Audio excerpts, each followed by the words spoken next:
Hey y'all, hey y'all, hey y'all. Okay, give me a hot second because I'm doing the same thing that I always do whenever I run late. I forgot to monetize the video.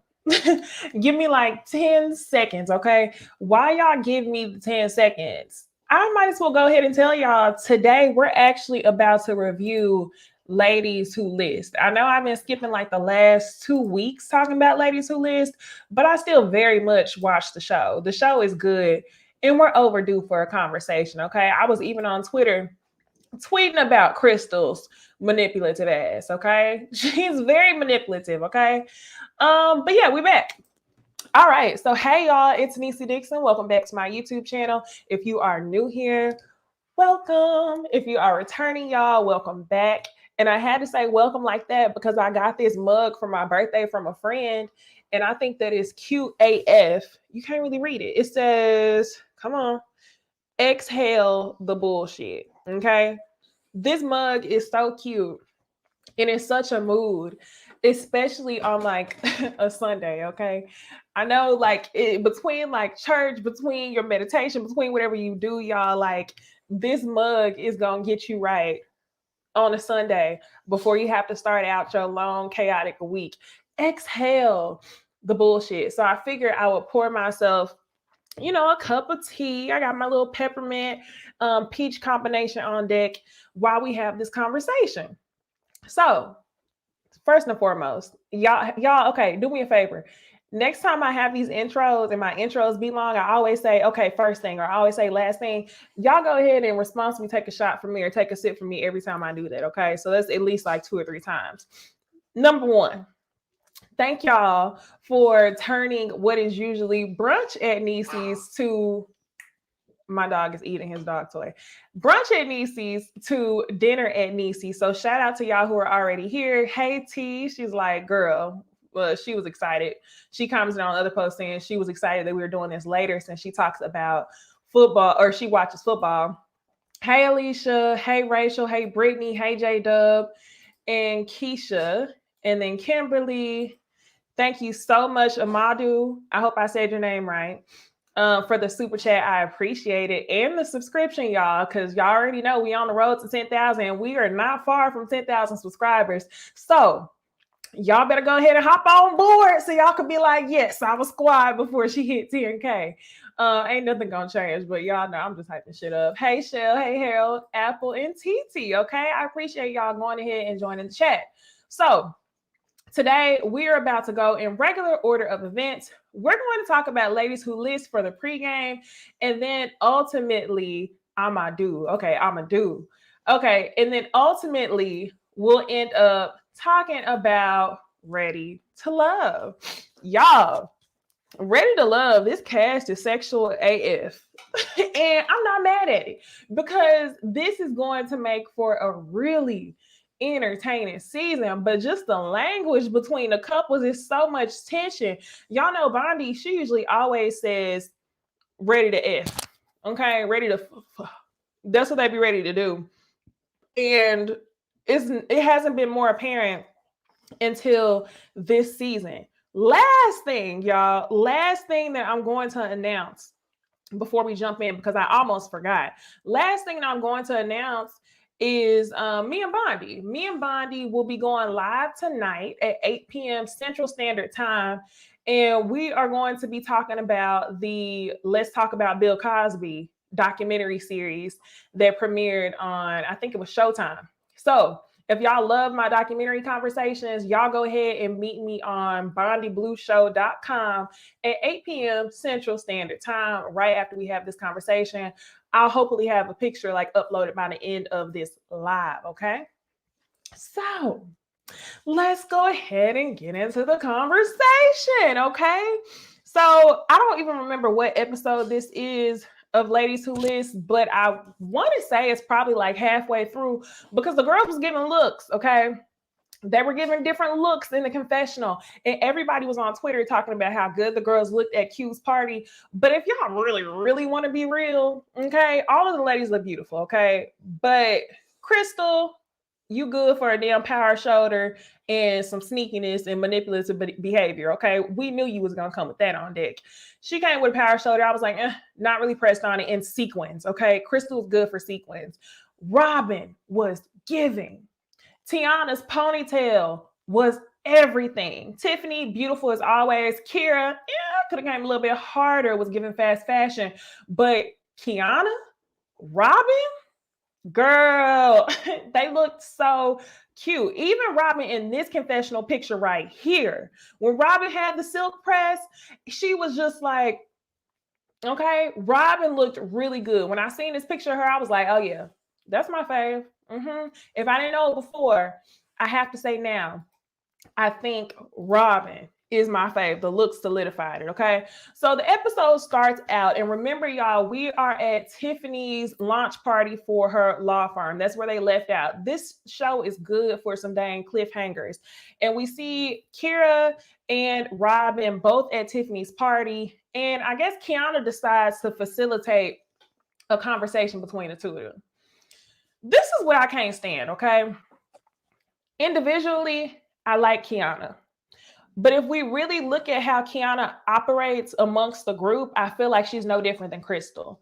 Kiana knows that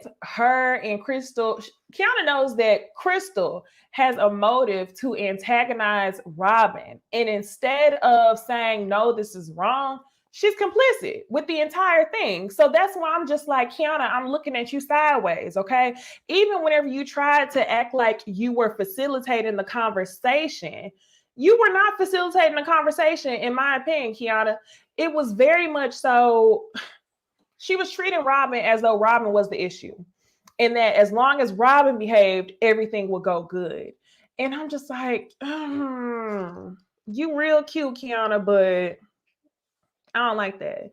So Kira, she explains that her issue with Robin, as they're sitting down for their conversation, her issue was with Robin was whenever Robin told her, if it weren't for me, you wouldn't be here anyway. If it were up to me, you wouldn't be here anyway. And in my opinion, I'm just like, low key, I was thinking the same thing. Okay, Kira, and I said this from episode 1. Kira came with the most smoke in this meeting for her to be the one who barely made the invite list. And that was no shade. It was no shade when I said it. But whenever you go through the expertise of all these women's and all these women and Robin's mission to start this brokerage, Kira was, the least experienced of the bunch. And I feel like you probably could have replaced her with someone else who had just as little experience as her. So that's why I'm kind of just like, you have the most smoke out of everybody, Kira. So yeah, if it was up to Robin, you probably wouldn't be there. So you should have sat there and ate your food, but whatever. I don't even remember Robin saying that, but apparently she did. So Robin gives the shadiest, classiest apology, in my opinion. And Robin says, you know what? I talked to a group of younger people and I didn't understand the impact of Instagram. I didn't understand how important Instagram was to you. And Kira, I feel like Kira caught the shade, but she also didn't want to be the only person in conflict with Robin. I think Kira was all for the smoke when it was Cristyl, when it was Kiana. But whenever it was just a one-on-one between her and Robin was just like, let's squash this, what'd she do? She squashed it, okay? She gives a little bit of follower vibes, in my opinion. And I'm sure a lot of y'all's opinion too. Y'all comment below and let me know, how do y'all feel about Kira? So anyway, she asked for her forgiveness in the most shadiest way. And Kira says, you know what? I'm a woman of God. I'm a believer. And I operate through grace and forgiveness. And Robin says, well, not that night. And that's whenever she gets even more shadier. And I'm like, damn, Robin, you was this close to sealing a deal with her, naive ass. You were this close to sealing a deal. But they trickle over the shade, and then Kira goes to explain herself, and she says, okay, when I was talking about, a lot of older agents, I wasn't talking about your age. I was talking about experience. So then whenever they rewound the tape, they show Kira trying to calm everybody down after she said a lot of older agents. In my opinion, I think Kira meant what she said, a lot of older agents, but she probably didn't expect the women to blow it up bigger than the words that came out of her mouth. Because as soon as she did that, Kiana sips drink. Cristyl, Crystyl's laughing all hard because you want to pack the extra punch to any shade that's coming Robin's way. But one thing I want y'all to realize is Kira didn't keep that same energy at all. At all. Kira, you were moving the way that you thought Kiana and Cristyl were moving. And it was clear to me that whenever Robin approached your grown ass, okay, because you're an adult, you didn't want to keep the same energy. You didn't want to stand on your 2 feet and have the same smoke that you had for her at the happy hour or whatever dinner it was, okay? Let me see what y'all think about Kira. So T says, I'm struggling to understand why Kira was casted. Why she make the cut from the 10 that were originally cast? You know more than me about that. Kay, she says, can't stand Kira. She's so childish and got the nerve to now claim she's godly. Bit where? Okay. Kimberly, Kira is childish and even soundbite a toddler when she speaks. Yeah, she's childish. She is. So it's just funny to me that she's trying to use this age thing as a flex when Robin is looking like this. Okay, Robin looks good. The fashions scream not new money. Okay, when it came to the event, Kira was screaming new coin. Robin was screaming, I'm used to this with her outfit. Okay.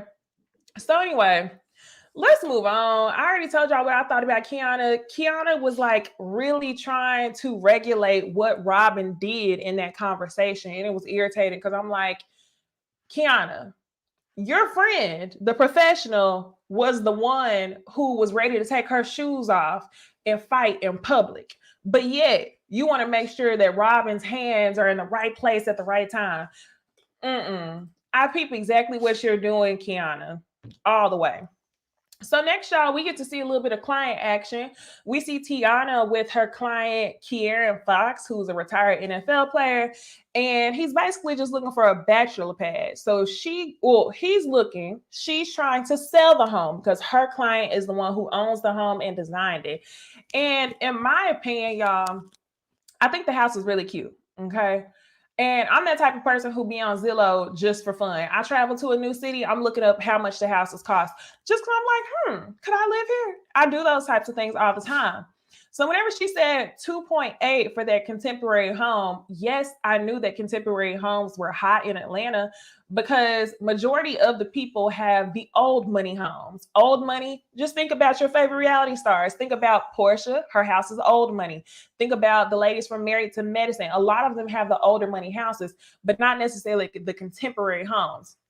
Once they toured the house, in my opinion, I felt like the house just went up, but it didn't go wide. Like it wasn't big enough to me to justify the 2.8. It was just it was cute, but no way, like he said, would I have offered 2.8 for that bachelor pad.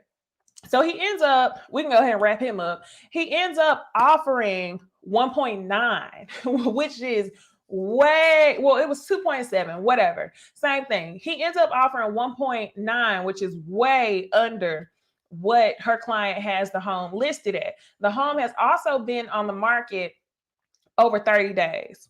So ain't no way you're going to get that. You're going to sell the house for 2.8. So Tiana ends up turning his offer down on behalf of her client, but then she also has to have a difficult conversation with her client about lowering the price of the home. And I think her client was open to lowering the price like by $100,000, but they said they wanted to be careful not to lower it too much because if they did, people would have thought that it was something wrong with it. But I don't know much about real estate. Like I'm not trained in it. I mean, I'm Zillow trained. I'm Redfin trained, scrolling on my phone, looking at $1 million homes. But that's my capacity of being trained. But I felt like it was always a red flag whenever a home is on the market for longer than 30 days. Whenever homes are on the market, especially in this climate, longer than 30 days, people are going to offer way less. So again, I just want to know, like, was it just me? But I was not that impressed by the home. The home was nice, but you talk almost $3 million. Nah, we seen way nicer homes than that. So now, y'all, let's move on to Cristyl and Kira in this fake ass friendship.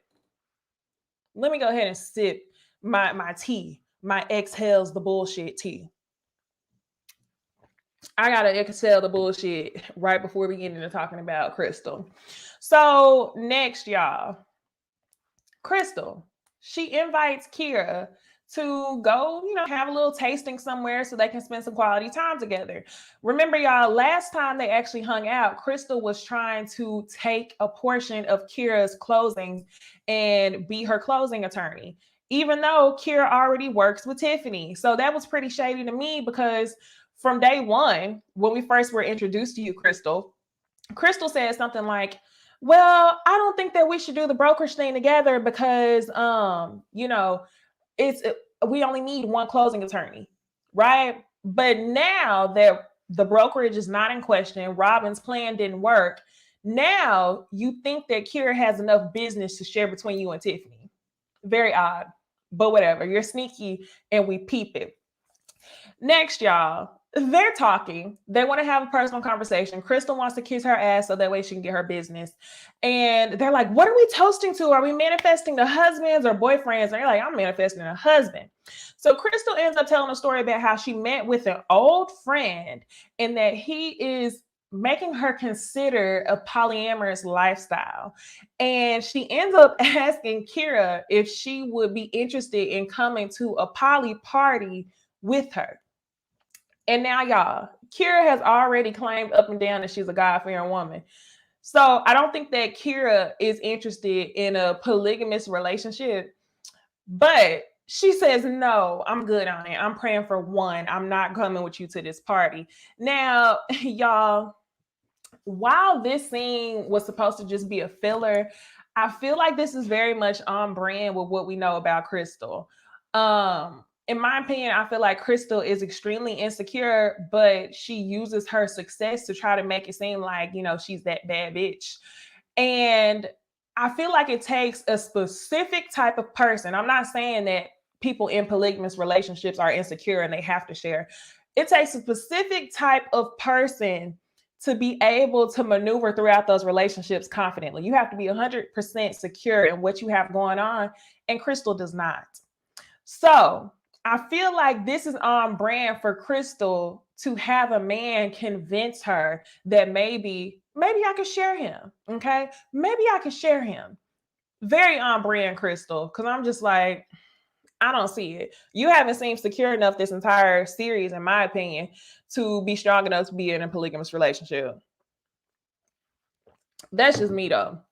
So now, y'all, we move over to Kiana, and Kiana has her own brokerage. And I'm like, why didn't y'all talk about this in the beginning? I mean, they vaguely talked about it, but I just thought that Kiana had her broker's license. I didn't realize that she was currently operating a whole business. If that's the case, why would Kiana stop what she's doing to go work with Robin? I mean, we could have got to that from jump, but it sounds like one of those things where they just like, we got to find a reason to get everybody together. Robin, say you want to start a group or whatever. So Kiana is celebrating 1 year of her firm, and her brokerage firm has done over $50 million in sales collectively. And she has a lot of top agents. So she is going to have a party to celebrate. So we move on to that scene because all the women are going to meet up at the party. This is obviously the formula for the drama and for the girls about to get into it. So we see Cristyl and her dad, and we find out that her daddy got money because he has multiple houses and no mortgages on any of them. And really, what I saw from this scene with Cristyl and her dad, because I tweeted about it, that was the only thing I tweeted from the whole show, was Crystyl's ability to manipulate and recap and tell stories differently than the way that it actually happened is disgusting. Cristyl had told the story at this point, I think 3 times that we've seen her retell the story. And it's clear to me that she's starting to believe that she didn't say, you're triggered to torment. You said you're triggered to torment. But whenever you retell the story to everyone, it's just like, Rob, I think you're triggered. I think you're triggered. And it's like, that's not how it happened. So it's just wild to me that you're going to lie to your damn therapist who you pay money to. That's the one person you don't want to lie to. I always judge people who lie to their therapist because you're there for them to help you. And if you're lying to your therapist, I feel like you're probably missing some marbles, but whatever. Okay. Killing me. She said multiple houses that's paid. Oh, hey, Crystal Daddy. No, for real. She told the story all wrong. She basically, and the other thing, did y'all notice whenever she told the story to her dad, she didn't say that Robin hit her. I think she was embarrassed by it. But it was so many things that she left out. I'm just like, okay, so you just bought us in here to let us know that your daddy ain't got no mortgages. Shout out to your daddy though. And then her dad kind of describes it as a eggshell situation, and she agrees. So they're wait. Let me scale back for a second. Have y'all noticed every single time Cristyl starts discussing Robin to other people, she says, my friend Robin, she's like one of my best friends. Are y'all best friends or are y'all not best friends? When she talked to her sister, she said Robin. When she talked to her therapist, she was like, you know, Robin, the therapist was like, no. Oh, well, that's because she's never been a problem. Then when you talk to your own daddy, you were like, my friend Robin. Oh, well, she's like, what? Y'all are not best friends. You do not like this woman, Cristyl. And I would much rather you come on the show and act like you don't like this woman. Because I'm getting tired of you really calling this lady your best friend. And you moving like an op in my Kira voice. So whatever, girl. Yeah, whatever. She says that Robin got upset because she asked her to keep her voice down. That was a motherfucking lie. That was a lie. She got upset because you kept saying she was triggered. So we'll move on from there to we see Kiana and her husband at the OBGYN, and she starts talking about their challenges when it comes to, having a child. Kiana, she tried to do in vitro through another agency or whatever. And they were under the impression that the agency had froze her husband's sperm, and they didn't. Woo! They ended up refunding them all the money. And I was like, wow. Yes, you get your money back, but time is of the essence. Y'all didn't really freeze his sperm when y'all said y'all would. So I do feel bad for Kiana through this motherhood journey. I think that it was good to see on the show, but I really can't think anything else of Kiana besides the fact that she's cute and she's messy. She's just a cuter Cristyl, to be real. So thank y'all for showing that scene between you and your husband. I guess we won't know what their journey continues to be unless you follow them on Instagram because she quit the show.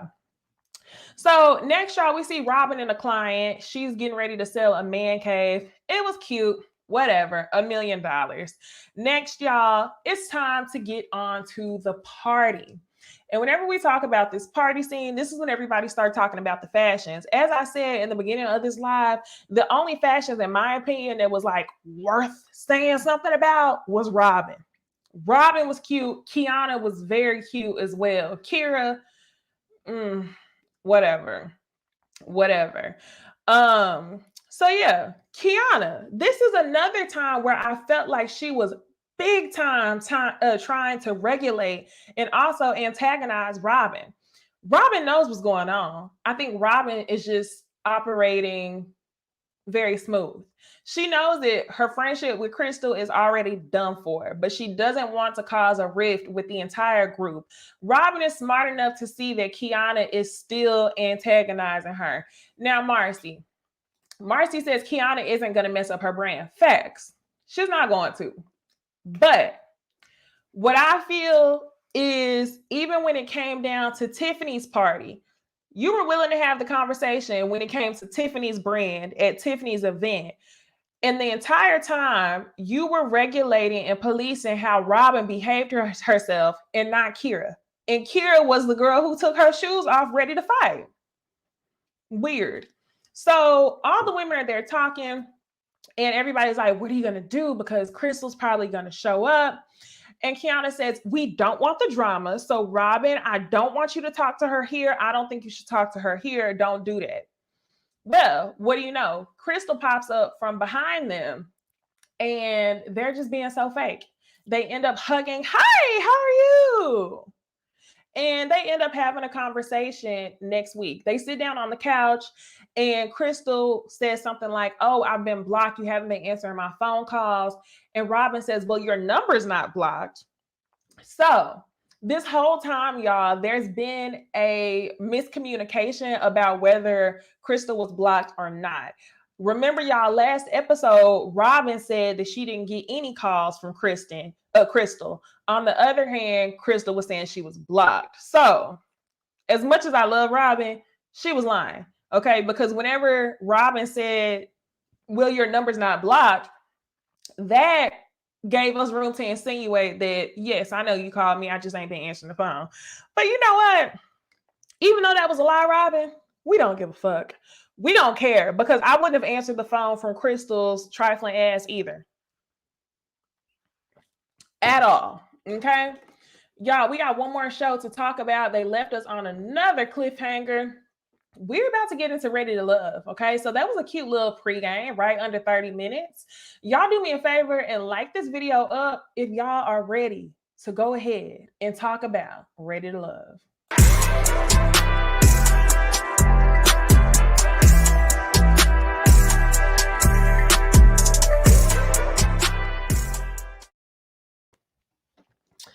All right. I hope y'all had a chance to like the video up. Let me see what some of y'all's final thoughts were on Ladies Who List before we jump into it. Let's see. T, she says, if Kiana didn't want them to talk, don't invite them. Hate when people try to tell grown folks what to do. Facts. Say it again. Marcy says she'll miss Kiana. She had the best vibe. She did. Stiff wear. Robin probably blocked her on social media, but not her phone number. That's a good point. Interesting. Y'all both said it. Okay. All right. We'll see. So y'all, Ready to Love is really starting off with a motherfucking bang. With a bang. These couples are very intentional. These couples are very assertive, men and women alike. Okay. We had two new couples, or not couples. We had two new people introduced to us today. We're going to get into them. We're going to get into the lady in her blue contacts, okay? And if you wear contacts, I'm about to talk about how much I dislike them. So don't take it personal. But them contacts, woo, child. Y'all know that people be lighting up Kenya Moore for wearing them contacts, and you're going to come on the show wearing blue contacts of all, not even hazel.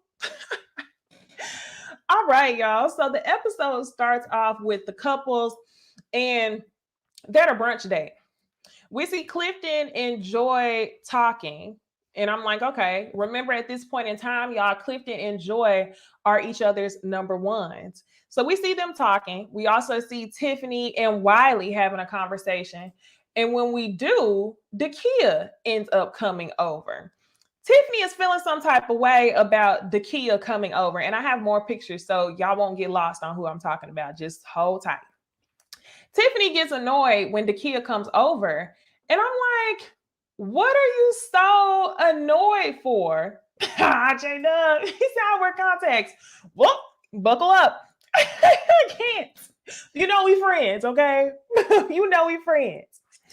But these blue contacts that she was wearing, no ma'am. Alana said, I'm gonna send the whole Ooh Ladies First panel the same blue contacts. No, ma'am. Maybe for Halloween. Y'all done got me off track. But anyway, y'all, Tiffany, she gets annoyed that Dakia ends up coming over. And I thought I had a picture of that, but maybe not. She gets annoyed that Dakia comes over. And I'm like, for what? Because she made it seem like it was just her and Wiley at the table. That wasn't true. You and Wiley were at the table with Demetrius. So It wasn't like Dakia was cock blocking. Tiffany, I'm looking at you a little bit sideways. Okay, good. Tiffany, I'm looking at you a little bit sideways. This was one of those episodes where I was able to point out some bullshit, but I was also able to be like, you might have been right on that one. So anyway, we find out that Wiley is Chuck Brown's son, the creator of go-go music. Y'all, I'm not from that area. I found out what go-go music was probably like 5 years ago because my best friend ended up moving to DC. And she was like, you don't know what go-go music is? And I went down there and I was hearing it and I was like, okay. Dakia was the one who ends up revealing that. And he was like, how did you know? Wiley, you your daddy's son. Hey, Wiley, you look just like your daddy. Okay. It was not going to be difficult for anybody to figure out that you were that man's son. So Tommy ends up throwing a curveball in on all of the singles. Now that we've sent 2 people home, we're going to have 2 new people come in. But no, they're not going to introduce them the way that they introduced Sydney and Sean last season, like 2 weeks ago. They're going to introduce them via blind dates. And I actually was like super glad about this because it makes it more interesting. We don't just want to see them walk in and everybody just be like, oh, okay, look at them. So I was excited that they introduced them via blind date. So 1 new man, 1 new woman, and the 2 people who are recruited to go, seek these people out, see what they're talking about, is Ace and Laverne. I was actually really glad that he picked Ace because I don't feel like Ace has found anyone to be her number 1 or vice versa. Even though Laverne is really feeling her, it still very much seems like Laverne is spread evenly, in my opinion. So, Harold, you don't remember Carmen? Don't worry. I got a picture. So we find out that they're going on a date. And y'all, once they announce that Ace is chosen to go on the date with this man, Clifton comes over and he's like, you know what? I'm a little jealous because I ain't been able to go on a date with you. And I'm like, real interesting, because this is what I thought Clifton was going to be like. I thought that Clifton was going to be so charming that he was going to kind of be for everybody, but keep Joy in his back pocket.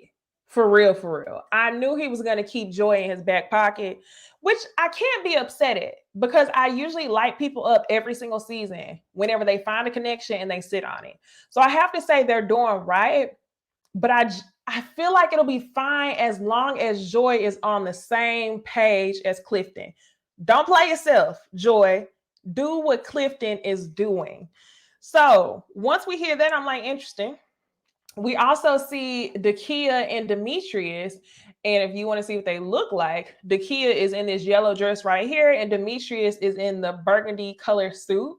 We see them talking, and Dakia tells Demetrius that he has BDE. For those of you who don't know, that's big peen energy. And I was like, okay, you're very forward. Just let him know. You ain't gotta say too much. Okay, Dakia. So she tells him that. We also see Wiley and Tiffany having conversation. And he says that he likes Tiffany, but he wants to be sure to make his rounds. So lastly, y'all, we see an interesting couple pop up at the brunch. And the interesting couple, in my opinion, is Wiley and Dakia. Not because of the age gap, but because when I saw this scene, it was given very much like Wiley was trying to flirt with his older sister's best friend.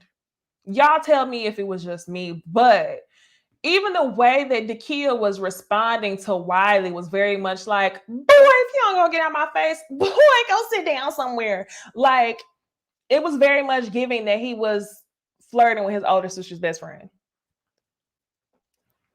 I don't see nothing coming from this, but I think Wiley was just trying to make his rounds. And Dakia is so friendly and she's also beautiful. So it wasn't going to be a bad option for him to go over there. So yeah, Clifton lets us know that his focus is still on Joy. So he ends the night after spending the entire night making rounds. He goes home. He know where home is, which is with Joy. Okay. So yes, is JW right?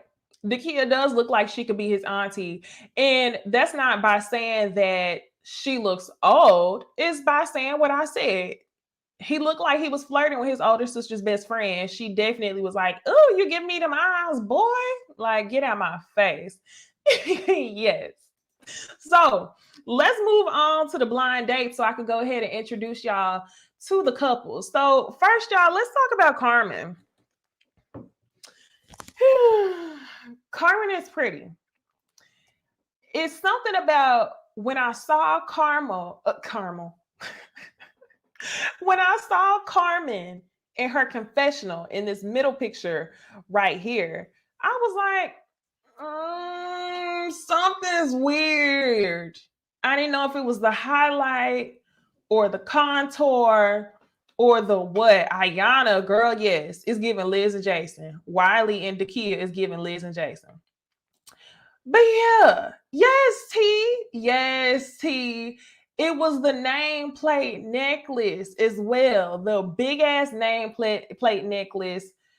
The makeup in the confessional was a no. She looked much better when she went on this date with Laverne. But I also was judging her because she was wearing that big ass sunflower dress. That's my personal preference. I don't like them big ass prints and stuff like that. It looked like it's straight out of Burlington Coat Factory. But Laverne seemed to like it. So he liked the booty. Okay. That's what it is. Anything look good with a booty underneath it. So he notices right away that she's thick. Yes, she's giving Alexis Fly. She's giving Alexis Fly. One of those girls that are like, you pretty, but you also kind of lame. And you have some sort of like inflation of self. It was just giving straight up Burlington Coat Factory. But anyway, I didn't want to give her too much, but I think she's going to prove me right. And I'm going to tell y'all why in a second. So they have conversation, Laverne and Carmen, and they have a lot of things in common. They both been married before. They both have kids. They want to be married again in the future. They both work out. They both were prior Air Force. And they end up talking about working out.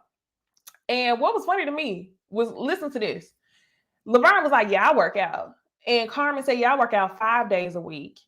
And Laverne said, oh, you work out? I work out 6 days a week. And I started laughing because he was surprised that she worked out. And lightweight, I was surprised as well. But whatever. They both work out. He ends up wanting her to feel his booty because y'all remember he was the one telling everybody that he used to be a professional bodybuilder. He can't wear skinny jeans or nothing because that man is thick with 2 C's. He's thick and very handsome. So next, y'all, they end up ending the night with like a kiss on the cheek, and Carmen is talking about, should I start booking our flights for the honeymoon? And Laverne is like, you can do all that and above. So he feels like Carmen is high up on his list. But that's because he didn't see Carmen with the baby Jesus blue contacts. It looked a mess. But let's move on from the new lady to talk about the new man. We meet another Cornelius, okay? So many people have the same names. We meet another Cornelius. Cornelius was giving me, I'm from the deep south. Cornelius was giving me somebody's uncle, okay? Somebody's uncle who every time you show up at their house, he's sitting on the porch in a wife beater drinking a beer with a straw in his mouth, and he's sitting there talking to everybody like he knows. You run the dog right there. Y'all tell me. He's a very teddy bear-esque handsome man, but his voice is a little bit in between a radio voice and a deep in the bayou down south type voice. It was a lot. I was like, whoa, okay. So we meet Cornelius. He works in real estate. He lets us know that $1 million is not that much money. He's also an investor. So I'm like, if $1 million, this is my thing, okay? I've heard that $1 million is not that much money. But Cornelius, are you a millionaire or have you made $1 million before? That's the difference. That's the difference. And I feel like he was telling us that he's made $1 million, but he's not a millionaire. I don't know if it was just me, but I was definitely picking up on that. So he ends up going on this date with Ace, and Ace is just love and light and peace. And she always just seems very high energy, positive vibrations. And she's talking to Cornelius, and it's so funny to see the opposites of them. You get Cornelius talking down here like this, and then you get Ace, who's just like, yeah, tell me about yourself. So they talk about some things. He says that he's done therapy before, and they bond over that because he knows that she's into yoga, because yoga has changed her life, as she always tells people. And he says that he believes Black people need therapy because everybody has PTSD just off being Black. And, you know, to me, I feel like there wasn't a real connection, in my opinion.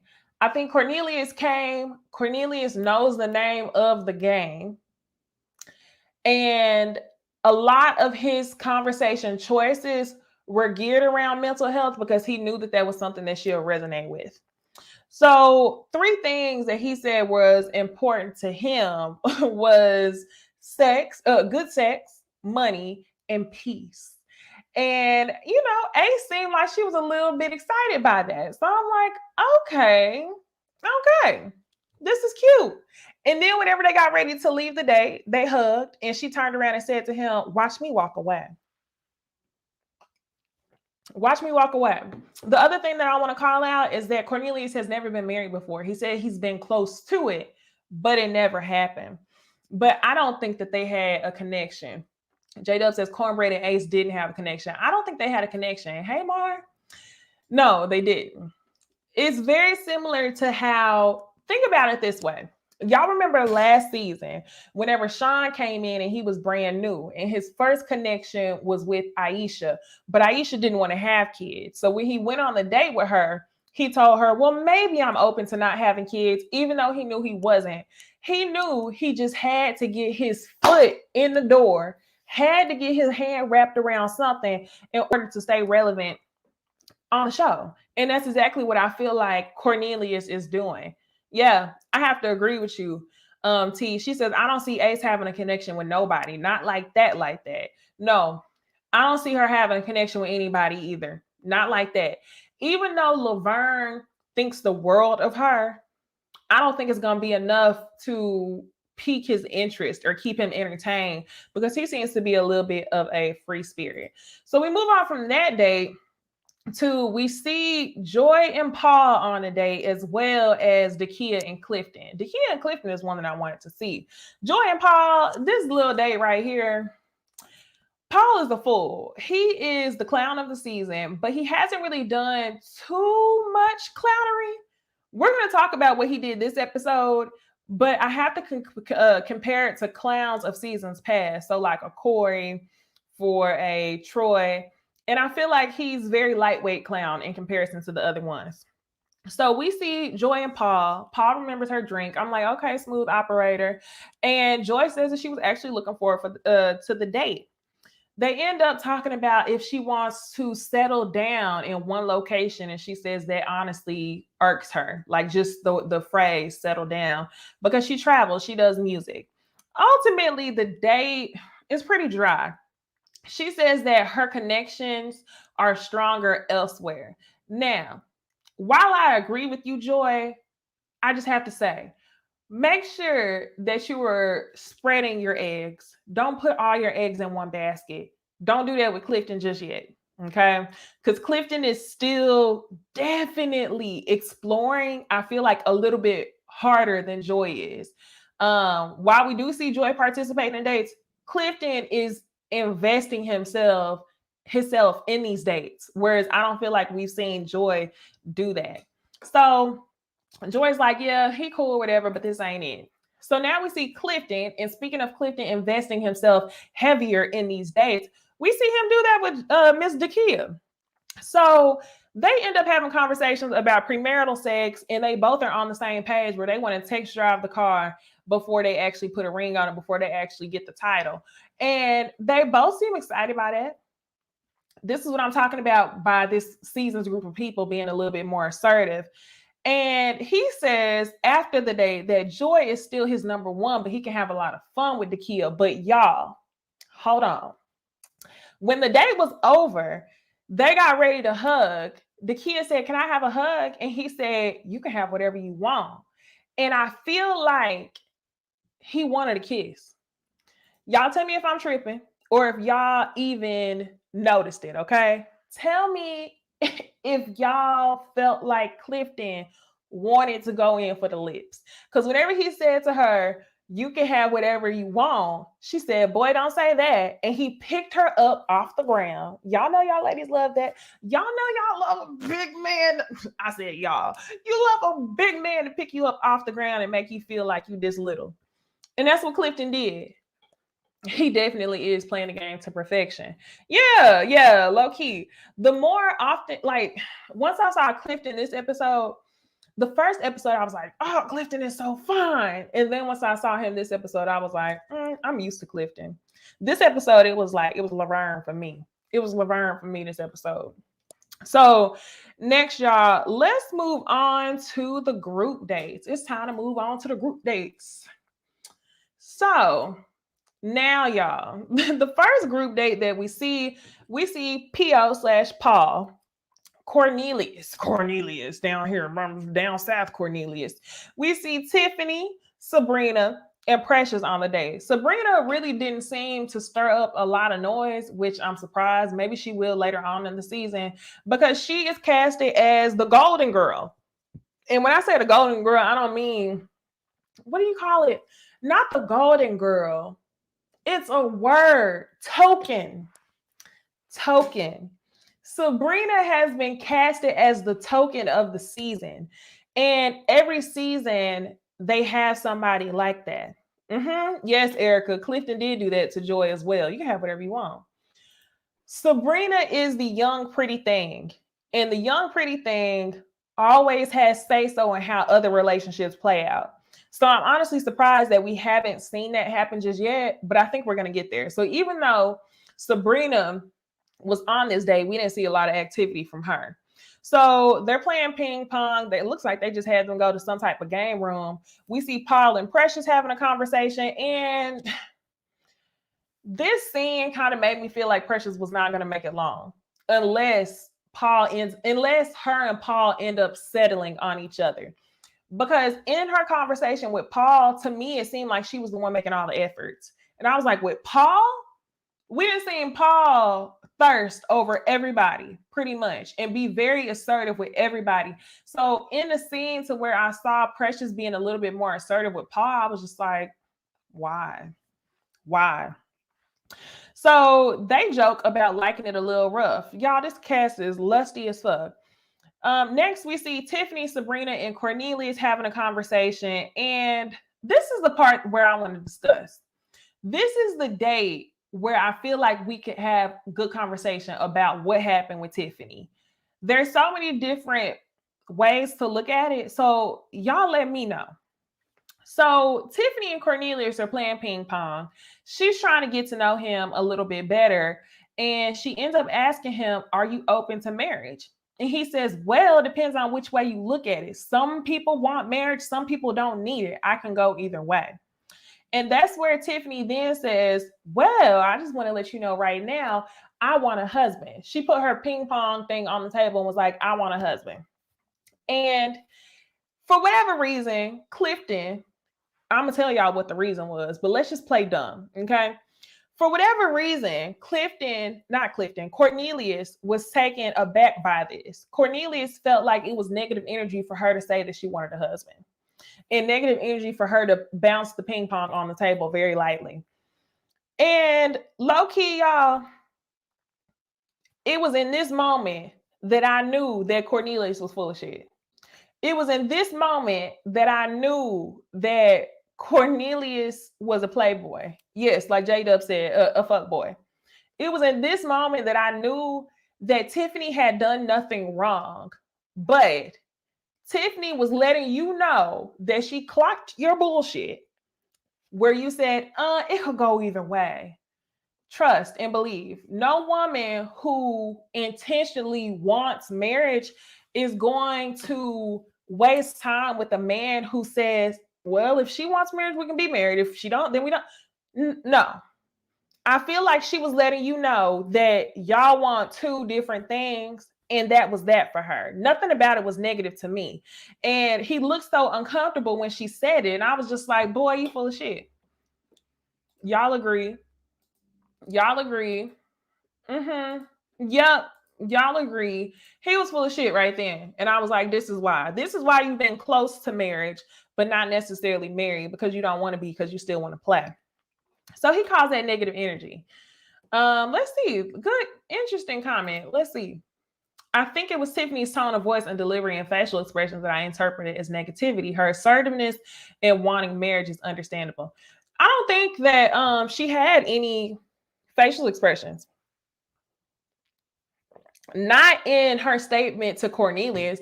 Now, when she was talking to Paul, she was a little bit more off-putting, but I feel like when she talked to Cornelius, he didn't like that she clocked his bullshit, and that's what he was upset about.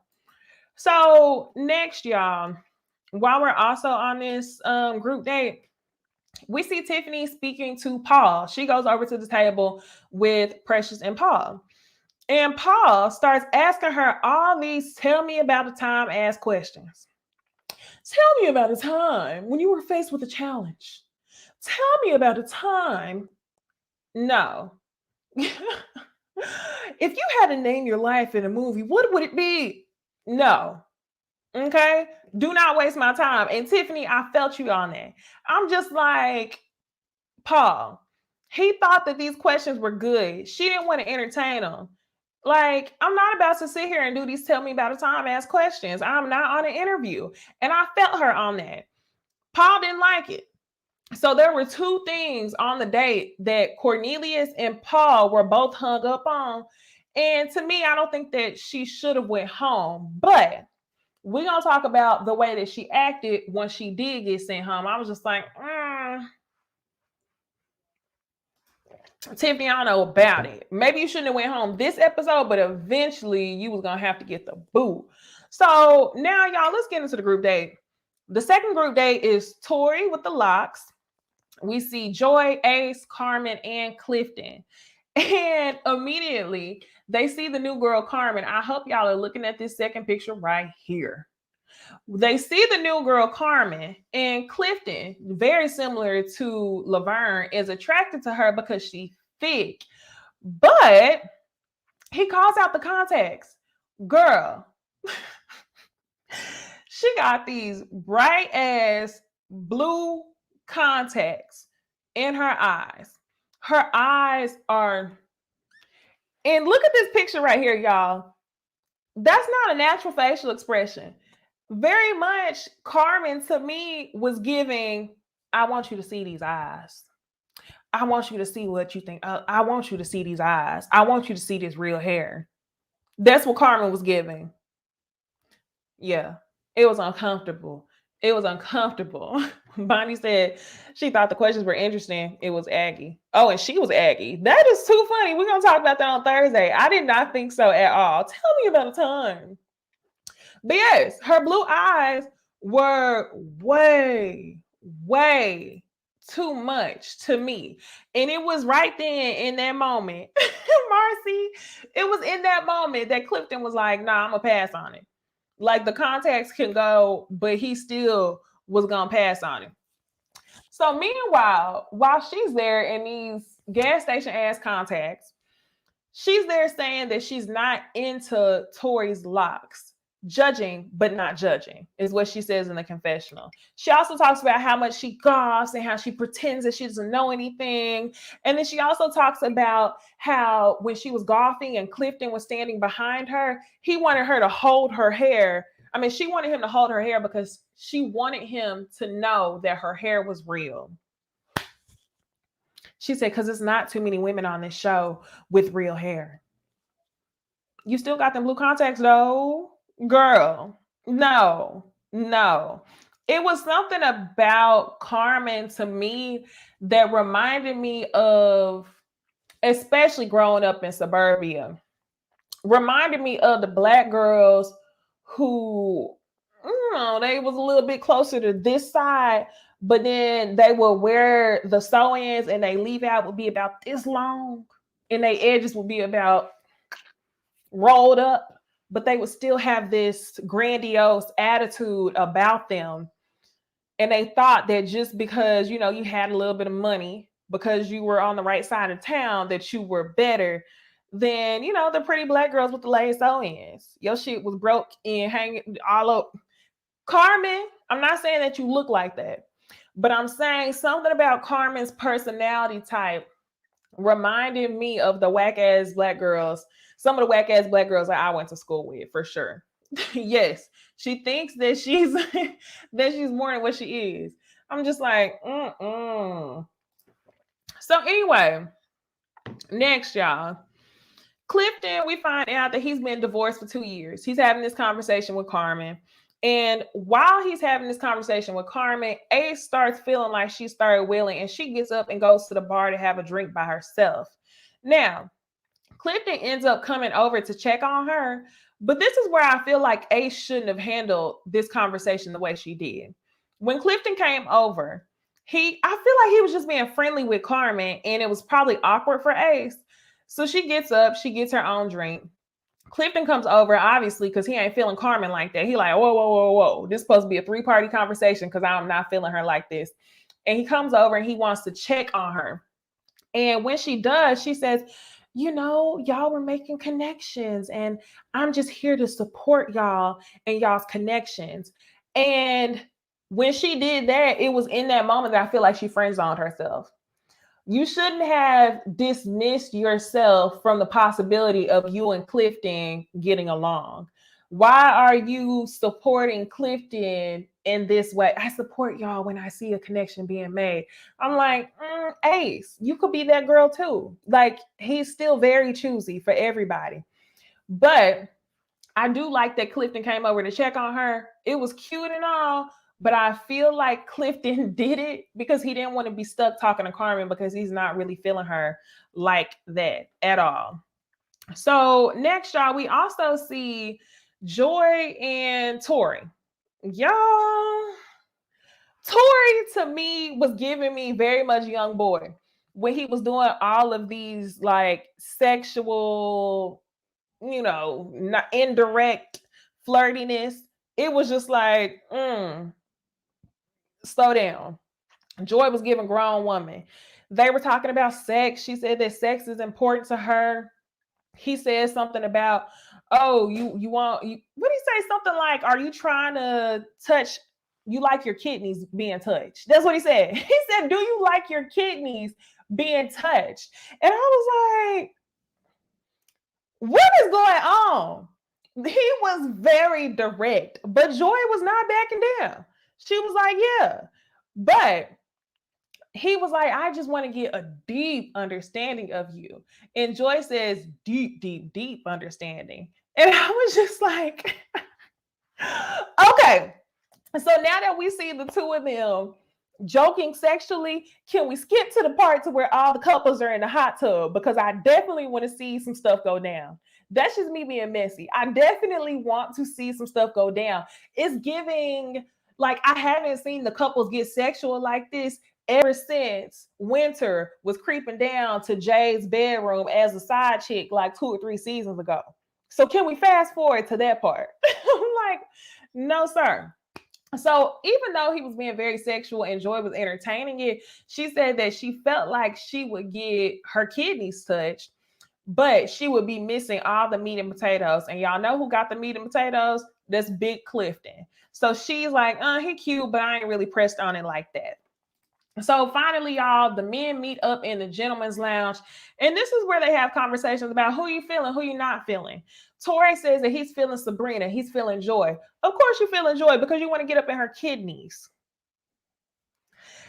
Clifton said that he's feeling Dakia. Obviously, he's feeling Joy because Joy is still his number one, as he told us earlier. Paul says that Dakia likes to get thugged out after 9 p.m.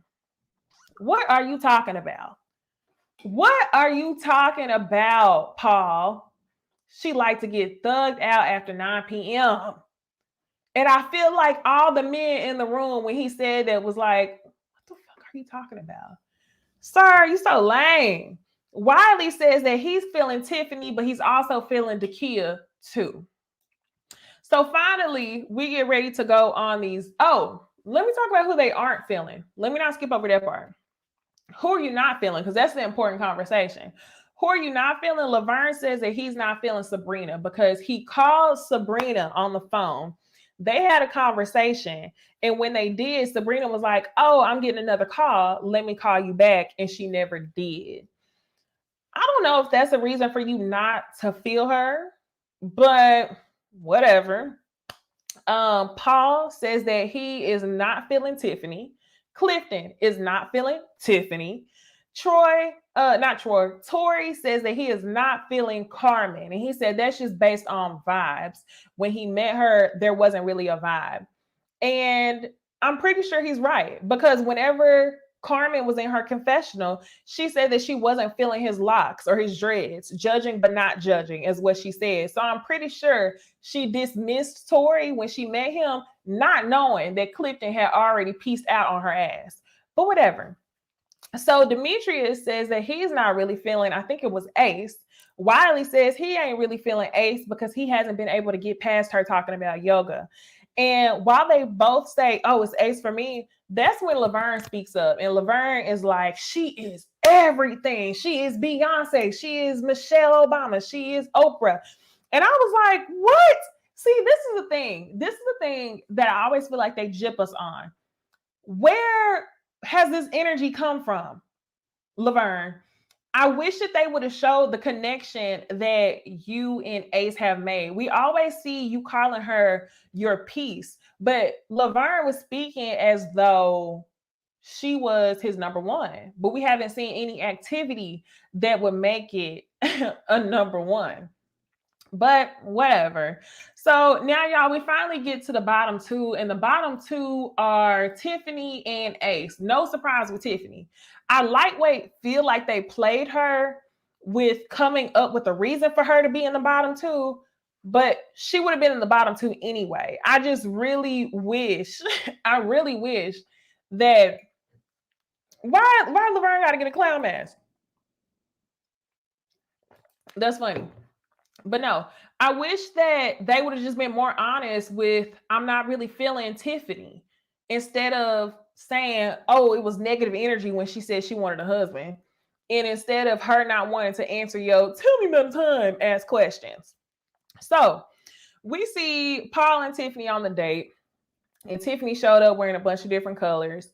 Tiffany says that, you like to play 21 questions. If you want to play 21 questions, we can. So he says, okay, tell me something that I would be surprised to know about you. And even though the question was kind of like an interviewee type question, I don't feel like this question was as bad as the Poetic Justice asked question. I feel like Tiffany was very, very rude in her exit meeting. She didn't know. She was rude as fuck when she was sitting there talking to Paul.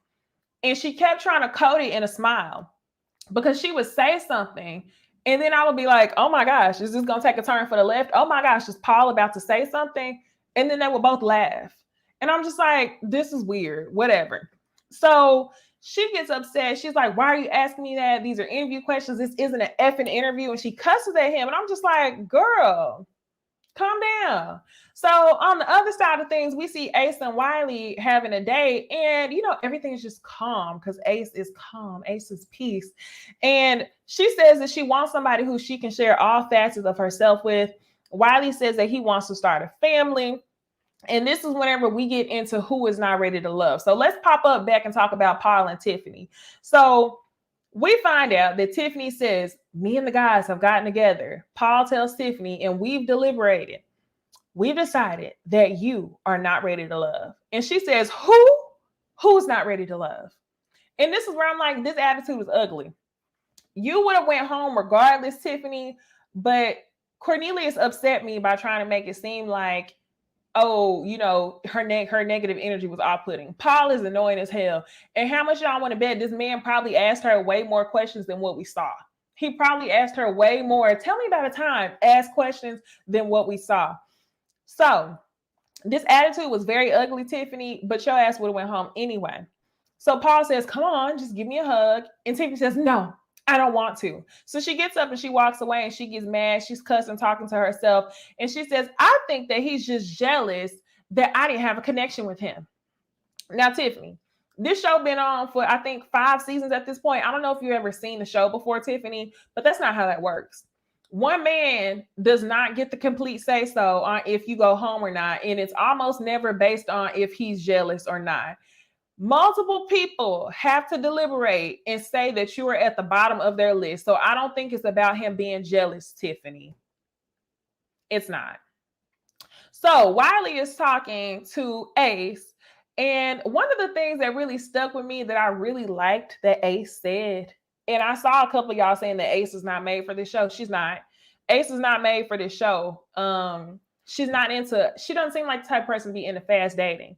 So Ace, she tells Wiley that I can't be explained through words. I'm someone that has to be experienced. And when she said that, I was like, oh my gosh. So simple, yet true. I hate when people are like, tell me about yourself. And I'm just like, tell me about yourself. So I'm glad that Ace gets another chance. However, I don't think that she's going to be on the show much longer. She's not going to be on the show much longer. Reason being is because these people are making connections fast and hard. And I don't see it. I don't see it coming like that. Thank you for the super chat, April. She said, Paul on some, if you were an Avenger, which one would you be? Ask questions. Yes. That's what I felt like his questions were like. They were irritating. His questions were not, how was your day? What do you do for work? What's your damn zodiac sign? I feel like that would have been a little bit better than him asking her, well, tell me about time. Da-da-da. So I'm just like, yeah, whatever. Did not really enjoy him too much. What did y'all think in the comments? Y'all let me know in the comments right now what y'all thought about the whole situation with Tiffany. Like, did y'all feel like Tiffany was shorted by the situation or what? I feel like they definitely played her, but it was something that was going to be dealt with and something that was going to be done eventually, especially by the way she showed her ass whenever she ended up leaving the show and getting the boots. Getting the boot. Marcy says Ace gave the best line. Ace is Indy Iree's cousin. Like, for real? Or are you just joking? Ace can't match the foolery. She's like easy like Sunday morning. She is definitely. B says I didn't like her and I wanted her gone. Tiffany. Yeah, low key, y'all. Tiffany rubbed me the wrong way. That's why I mentioned it during the brunch. Whenever Tiffany was trying to make it seem like Dakia was intruding on her conversation with Wiley, like it was a whole nother man at the table, Tiffany. It wasn't Dakia third wheeling. So that's why I'm like, Tiffany, you was kind of rubbing me the wrong way. Ooh, you right. Tiffany was a Zodi in the making if she stayed longer. I definitely think she would have been. April said the same thing. Definitely. Harold, Ace isn't as sexual as the other, so she's not really grabbing the men's attention. Exactly. Hence why P.O. was doing the most when it came to her. Facts. He was. Yeah, no, we still don't like Paul. And next week is going to be even more entertaining when the tables turn. So for this week, y'all, we go ahead and we say goodbye to Tiffany. We say goodbye to Tiffany and her colorful outfits, y'all. So tonight, y'all, me and Bondi Blue, we're going to be having another documentary conversation. Y'all, this is going to be good, okay? I love talking documentaries. every time we have Ooh Ladies First panel, like somebody mentions something that makes me think of a documentary or makes me think about a scandalous time in history. And I can almost always go on a rant. So catch us tonight in just a little bit, y'all. Catch us in about 20 minutes on bondyblueshow.com. You can find the link. I'll put it in the description of this video. And you can also find it on Bondy's Instagram as well. If y'all want to join us and hear what we have to say about the We Need to Talk About Bill Cosby docuseries. So with that being said, I hope I see y'all in that conversation. If not, I'll see y'all later on this week. We're going to have another documentary conversation because there's not another show to pop up. But let me ask y'all this, okay? Love is Blind is coming back on February 11th. Y'all tell me, even though it's a Netflix show, do y'all want me to review Love is Blind? And yes, Deshaun, I have this on my list. The Tender Slender, I have this on my list to watch. Yes, the Bill Cosby documentary is out right now. It's on Showtime. But yeah, do y'all want me? Hold on, let's do this. Let me put this in order. Number one, like, comment, subscribe, okay? On the road to 10K. Subscribe if you haven't. Look at that button down there. And if you're not subscribed, but you be coming to my brunches and my dinners, what are you doing? Okay, so do that first. Number two, y'all want to talk about Love is Blind? Okay. February 11th, we can talk about Love is Blind, even though it's a Netflix show. Okay. And then the next thing that I want y'all to answer is The Tender Swindler. That's another documentary that I will have to watch, and I'm hoping that I could get to review it at least by Wednesday this week, because I would love to put documentaries in the rotation at least once a week. So we got a couple things going on, okay? We definitely talking Bill Cosby tonight. So look at the link below. It's not there yet, but I'm going to add it. Also, go to my Instagram. If you want to find the link, it's in my story, bondyblueshow.com. I will see y'all in just a little bit. All right. Thank y'all for joining. Bye.